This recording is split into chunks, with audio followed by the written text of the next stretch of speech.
He killed a woman, ate her flesh, and walked free. Years later, he was helping police catch criminals. This is the story of the cannibal who should have spent life in prison, but instead became part of the system meant to stop people like him. In 1981, a Japanese man committed one of the most disturbing crimes in modern history. He murdered a classmate in Paris, dismembered her body, and consumed her flesh over several days. But here's what makes this case different from every other murder you've heard about. He never spent a single day in a proper prison. He was never convicted. And somehow, decades later, he ended up working with law enforcement. His name is Issei Sagawa, and his story reveals something deeply broken about how justice works across international borders. This isn't just about one man's horrific crime. It's about what happens when legal systems fail, when mental health becomes a shield instead of a path to treatment, and when society doesn't know what to do with a monster who can't be locked away. The case of Issei Sagawa represents one of the most frustrating failures of international justice in modern times. How does someone commit murder, admit to cannibalism, and then live freely among the public for decades? The answer isn't simple, and it forces us to confront uncomfortable questions about mental illness, legal jurisdiction, and what we do with people who are clearly dangerous, but fall through the cracks of the system. To understand how this happened, we need to go back to the beginning, to the childhood of a man who would become one of the most infamous cannibals in history. Issei Sagawa was born in 1949 in Kobe, Japan.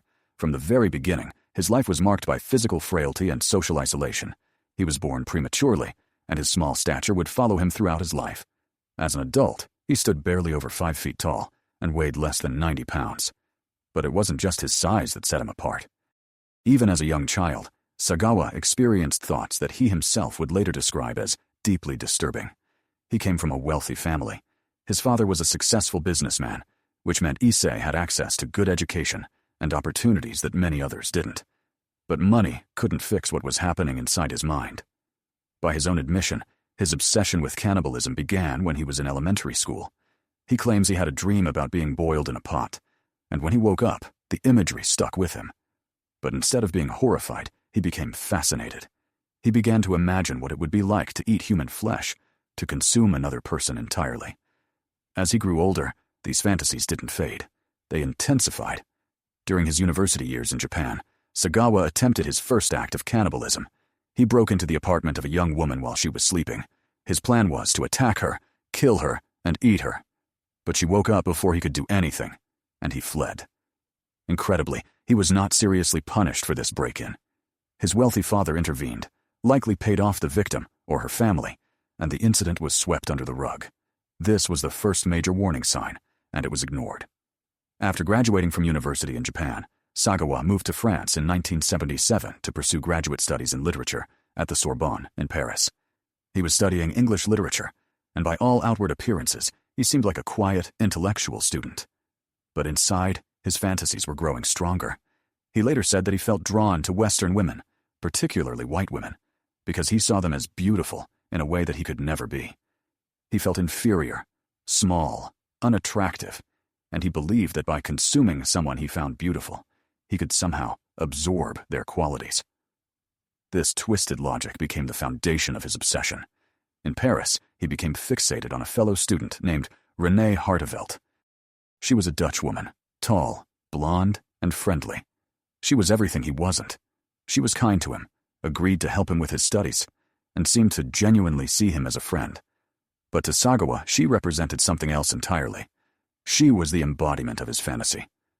And in June of 1981, he decided to make that fantasy a reality. Sagawa invited Renée to his apartment under the pretense of working on a school project. She came willingly, trusting him as a classmate and friend. Once she was inside, she sat at his desk and began reading poetry aloud in German, a language assignment they were working on together. While she read, Sagawa retrieved a rifle he had purchased illegally. He stood behind her, aimed at the back of her head, and fired.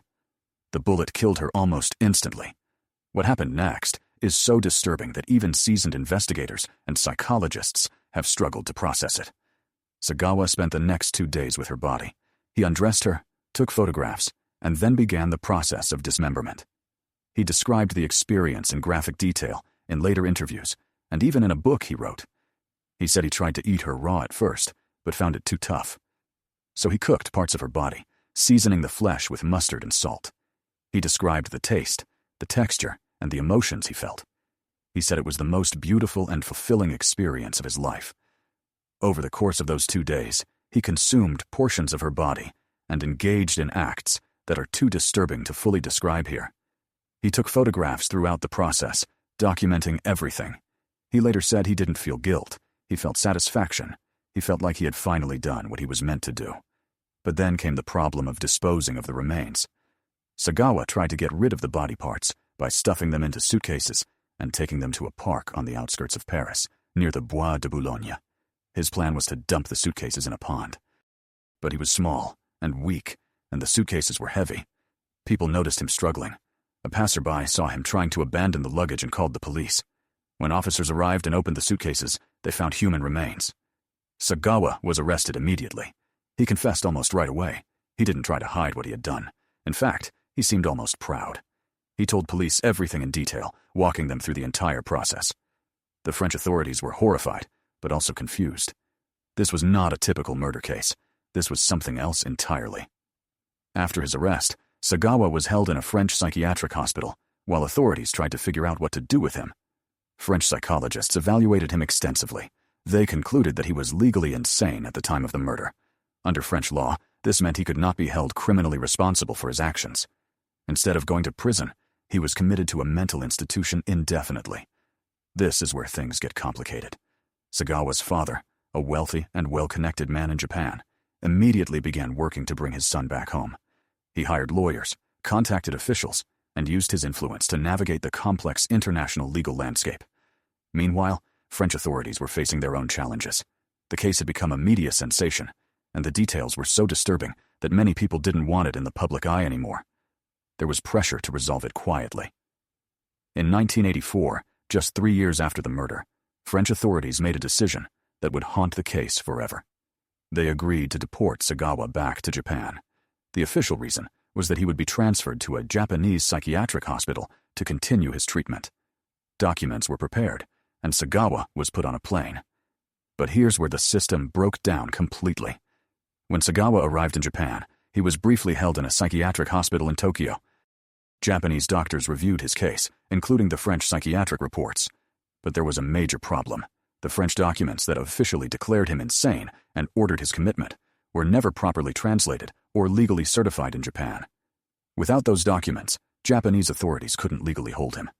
Under Japanese law, they needed proper documentation to commit someone to a mental institution against their will. And they didn't have it. The French authorities had essentially washed their hands of the case, assuming Japan would take over. But Japan couldn't legally do anything without the proper paperwork. Sagawa's lawyers argued that, since he hadn't been convicted of a crime in France, and the psychiatric documents weren't valid in Japan, there was no legal basis to hold him. In 1985, just 1 year after returning to Japan, Issei Sagawa was released. He walked out of the hospital a free man.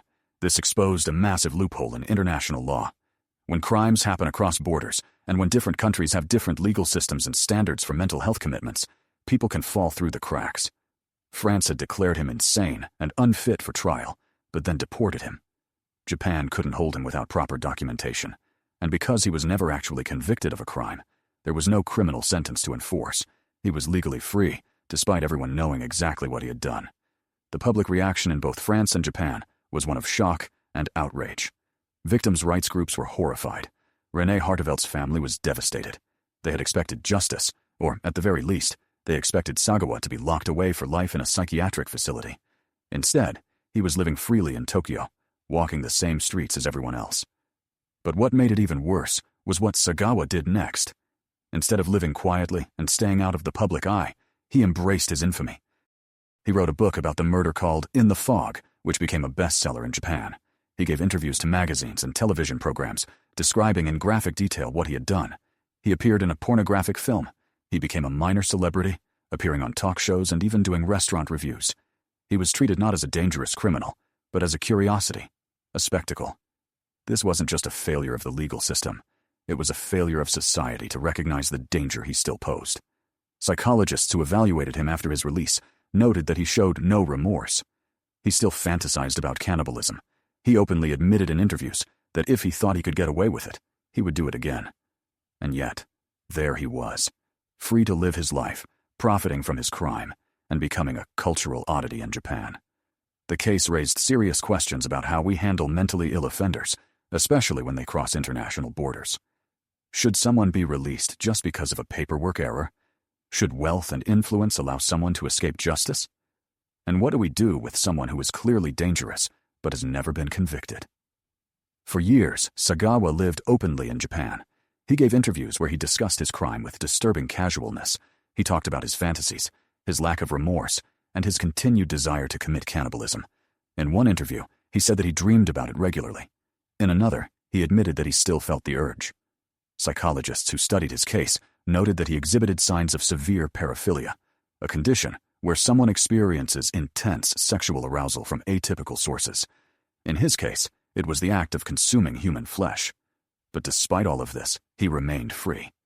The Japanese legal system had no mechanism to re-institutionalize him without new evidence of danger or a new crime. And since he wasn't actively committing crimes, there was nothing they could do. He existed in a legal gray zone, a man everyone knew was dangerous, but who couldn't be touched.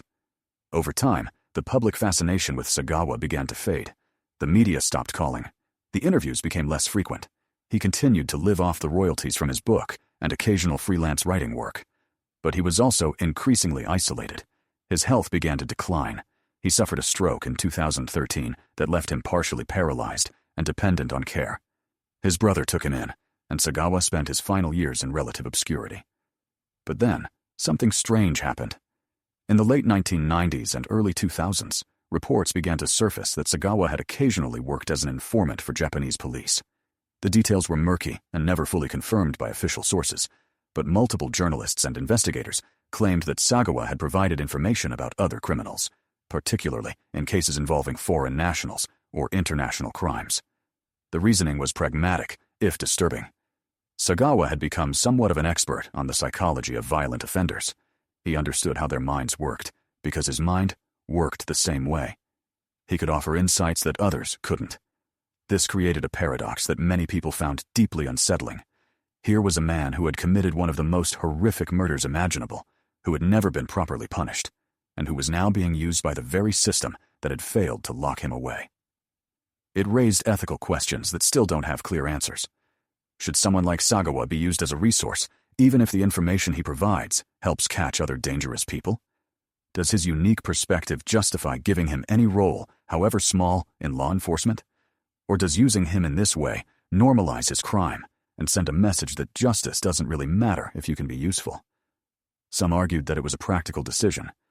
If Sagawa's insights helped prevent other murders or helped catch other killers, then maybe it was worth it. Others argued that it was a moral betrayal. Renee Hartveldt's family never received justice. She was murdered, her body desecrated, and her killer lived freely, profited from her death, and was then given a role helping police. To them, it was an insult to her memory and a failure of everything the justice system is supposed to represent. The truth is, there are no easy answers here. The case of Issei Sagawa exposes deep flaws in how we handle crime, mental illness, and international law. It shows what happens when bureaucracy and technicalities become more important than justice. It shows how wealth and influence can change outcomes. And it shows how society sometimes doesn't know what to do with people who are clearly dangerous, but don't fit neatly into our legal categories. Sagawa died in November 2022 at the age of 73. He never faced trial for his crime. He never went to prison.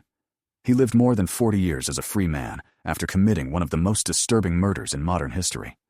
When news of his death spread, reactions were mixed. Some people felt relief that he was finally gone. Others felt anger that he had been allowed to live freely for so long. And some felt a deep sadness for Renee Harteveld, a young woman with her whole life ahead of her, whose death was never properly avenged. But the story doesn't end with his death. The legal and ethical questions his case raised are still relevant today.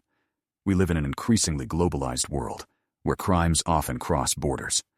Criminals can flee from one country to another. Legal systems don't always communicate effectively, and people can fall through the cracks, just like Sagawa did.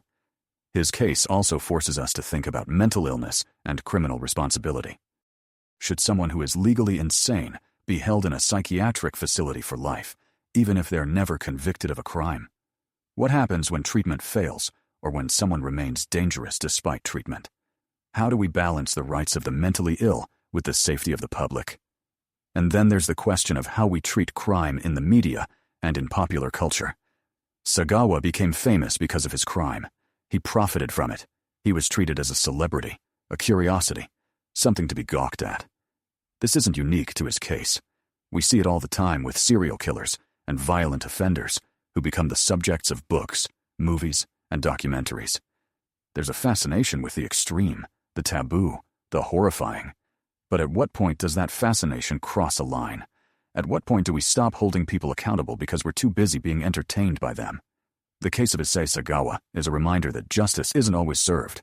Sometimes the system fails. Sometimes dangerous people go free. And sometimes society is complicit in that failure by turning monsters into celebrities.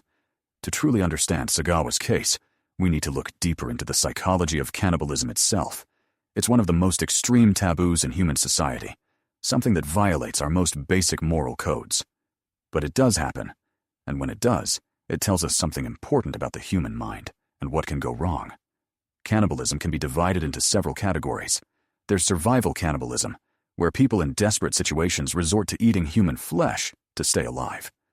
The most famous example is the Donner Party, a group of American pioneers stranded in the mountains during the winter of 1846. There's also ritualistic cannibalism, which has been practiced in various cultures throughout history for religious or symbolic reasons. But then there's what's called aggressive or pathological cannibalism, which is what Sagawa engaged in. This is when someone kills another person specifically to consume their flesh, driven by psychological compulsion rather than necessity or tradition.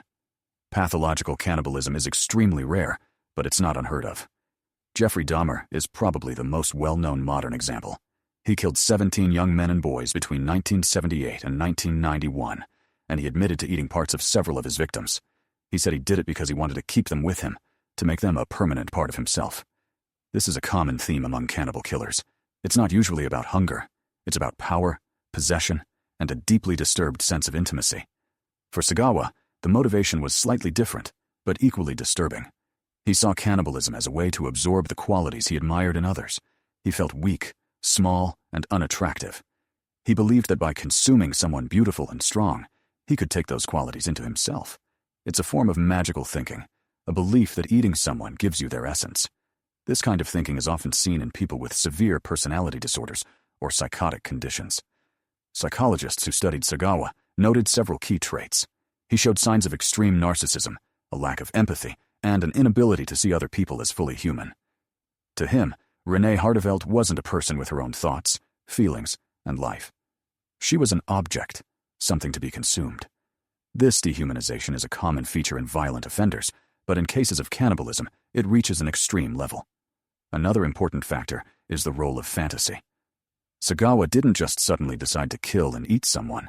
He had been fantasizing about it for decades. He had tried once before in Japan and failed. He spent years thinking about it, planning it, imagining what it would be like. By the time he actually did it, the act had become so ingrained in his mind that it felt almost inevitable to him. This is something we see in many serial offenders. The fantasy becomes so powerful that it eventually demands to be acted out. But here's what makes Sagawa's case even more disturbing.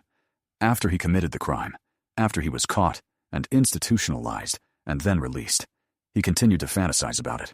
He openly admitted that he still wanted to do it again.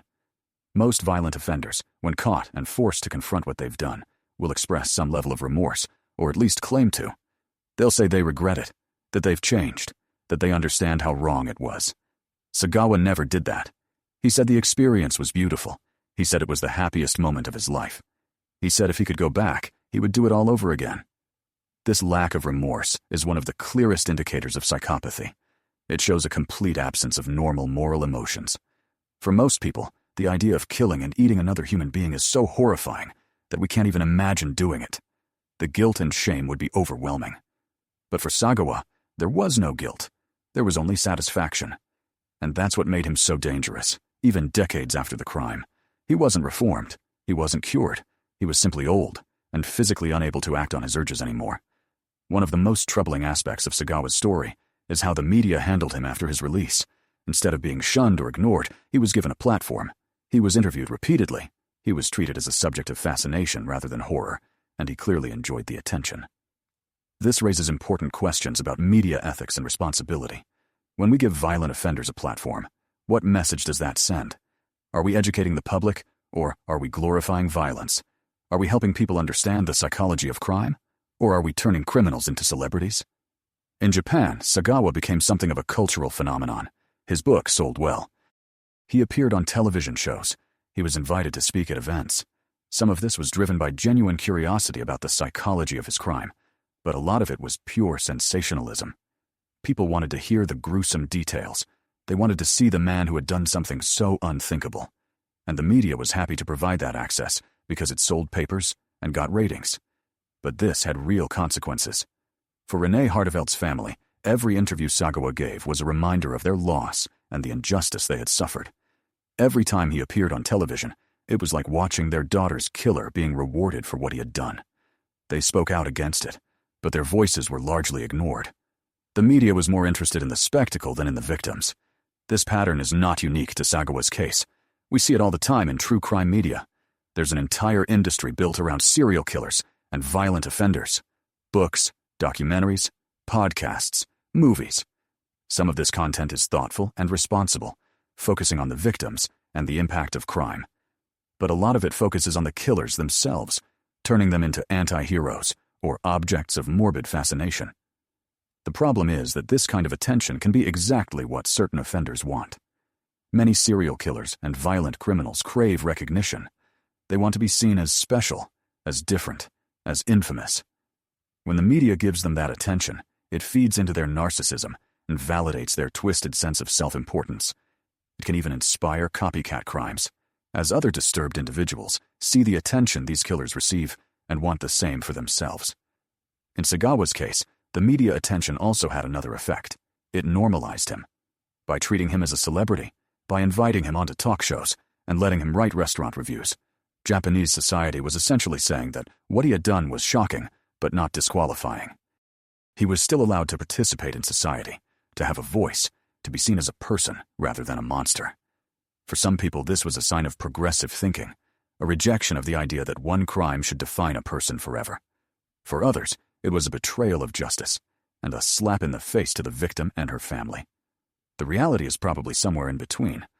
Society has always had a complicated relationship with crime and criminals. We're horrified by violence, but we're also fascinated by it. We want to understand what makes people do terrible things, but in seeking that understanding, we sometimes end up humanizing them in ways that feel wrong. It's a difficult balance, and in Sagawa's case, it's hard to argue that the balance was handled well. Sagawa's case is far from the only time international legal systems have failed to deliver justice. There are numerous examples of criminals who have exploited jurisdictional boundaries and legal loopholes to avoid punishment or escape accountability. One famous case is that of Ira Einhorn, an American environmental activist who murdered his girlfriend, Holly Maddox, in 1977.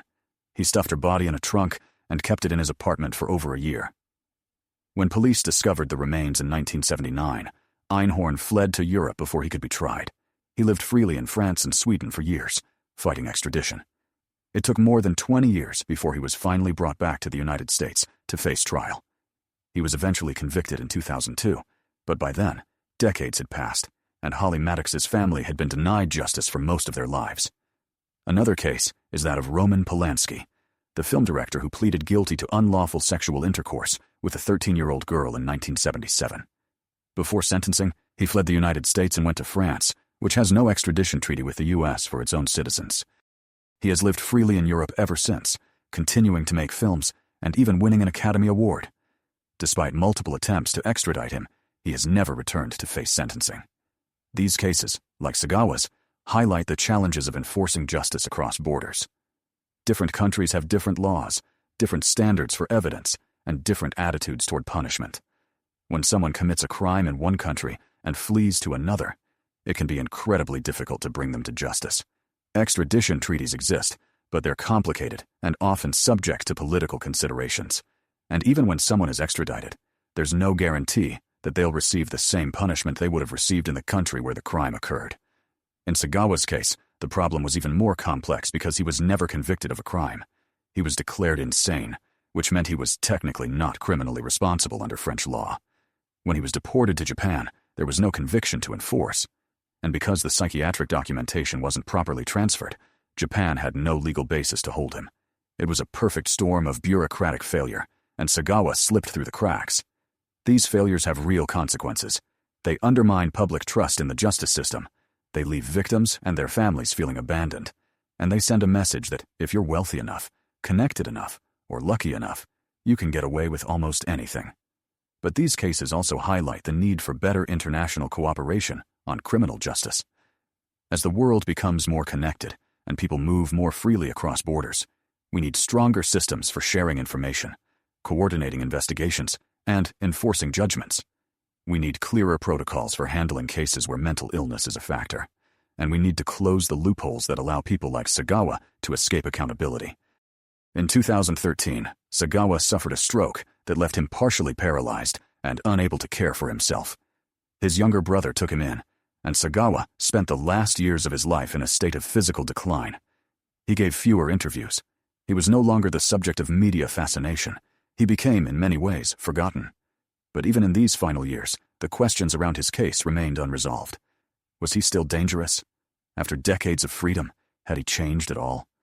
And was there any possibility of redemption for someone who had done what he did? Those who interviewed him in his later years said that he seemed lonely and somewhat bitter. He had never married. He had no children. His fame had faded, and he was left with nothing but his memories of the crime and his declining health. Some saw this as a form of poetic justice, a man who had sought to consume beauty and strength, ending up alone and weak. Others saw it as further proof that the system had failed, that he should have been in a secure facility receiving treatment, rather than living freely until old age caught up with him. One of the last major interviews Sagawa gave was to a documentary filmmaker in 2017.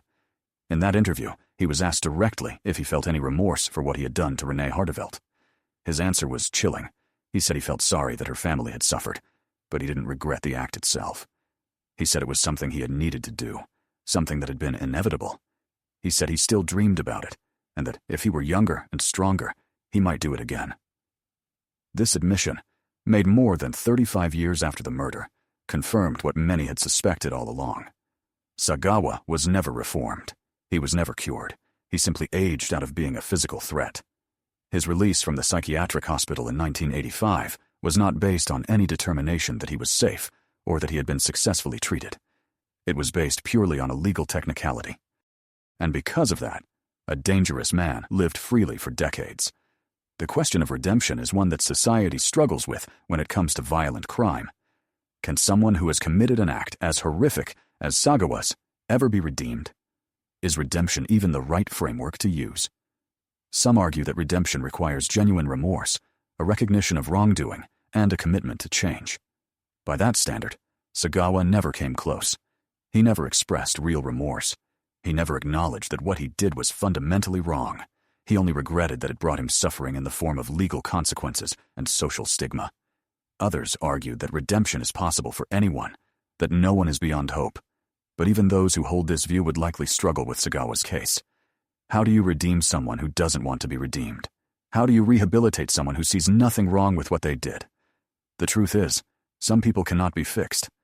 Some people are so fundamentally broken, so disconnected from normal human empathy and morality, that no amount of therapy or intervention will change them.